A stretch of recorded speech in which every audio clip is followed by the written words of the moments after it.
ગુજરાતમાં નિરાધાર પ્રભુજીને રાખતા 4 આશ્રમો. 1. માનવ મંદિર, સાવરકુંડલા.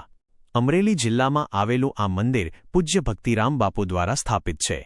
અહીં 60મી વધુ નિરાધાર અને મંદબુદ્ધિની બહેનોની સેવા કરવામાં આવે છે, જેમને બાપુ માતા પિતા સમાન હૂંફ આપે છે. 2. સદ્ભાવના વૃદ્ધાશ્રમ, રાજકોટ. આ સંસ્થાની સ્થાપના વિજયભાઈ ડોબરિયાએ કરી હતી. તે ગરીબ અને તરછોડાયેલા વૃદ્ધો માટે સહારો છે અને તેમને રહેવા માટે હોટેલ જેવી સુંદર સુવિધાઓ પૂરી પાડે છે. 3. ધરતીનો છેડો, લવાલ. ખેડા જિલ્લાના લવાલ ગામે આવેલું આ આશ્રમ મહિપતસિંહ ચૌહાણ દ્વારા સ્થાપિત છે. અહીં વૃદ્ધો ઉપરાંત તમામ જ્ઞાતિના બાળકોને નિઃશુલ્ક શિક્ષણ પણ આપવામાં આવે છે. 4. અમરધામ આશ્રમ, રાજકોટ જિલ્લામાં આવેલો આ આશ્રમ જલ્પાબેન પટેલ દ્વારા સંચાલિત છે. અહીં સમાજે તરછોડી દીધેલા નિરાધાર અને મંદબુદ્ધિના પ્રભુજીઓની માતાની જેમ સેવા કરવામાં આવે છે.